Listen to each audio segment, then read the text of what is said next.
André Gide disait de la villa Lascaux qu'elle était une oasis d'artistes. Virginia Woolf ne l'aimait pas, car trop loin de la ville.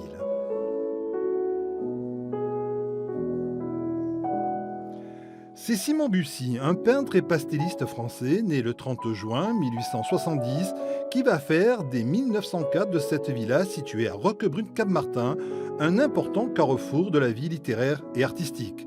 André Matisse et Eugène Martel séjourneront à Lascaux. Ici vont se croiser des artistes et des hommes politiques. On cite évidemment Paul Valéry, on cite le maréchal Foch, le maréchal Joffre. Parmi un fouillis de tamaris et d'orangers, la demeure fait face à la Méditerranée. À l'époque, Bussy invite le gratin littéraire européen. Plusieurs ouvrages racontent la vie à Lascaux. Un autre ouvrage aussi qui est symbolique au fait de cette époque, c'était l'ouvrage de Zumwalter. Zumwalter était une artiste. Ses parents ils étaient belges. Elle a fréquenté depuis son jeune âge au fait la famille Bussy également.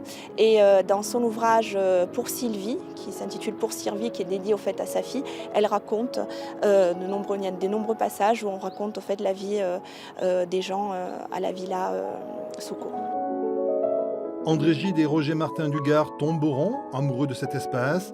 Gide va en faire sa résidence principale. Ici, il va trouver l'inspiration.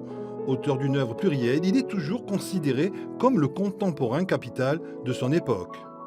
Au début de la Deuxième Guerre mondiale, André Gide invite André Malraux, qui va y installer sa maîtresse et son enfant.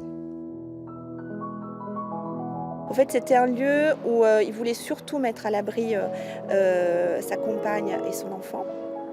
Et lui, il voulait aussi se ressourcer en quelque sorte et continuer à écrire. Grâce au calme de Lascaux, Malraux va reprendre l'écriture, mais surtout, il peut continuer son activité de résistant. Comme on était proche de la mer, c'était la zone libre. Il aurait pu à tout moment en fait partir en résistance vers l'Afrique. La villa appartient aujourd'hui à une famille italienne. Lascaux garde à tout jamais l'âme de tous les artistes qui se sont succédés.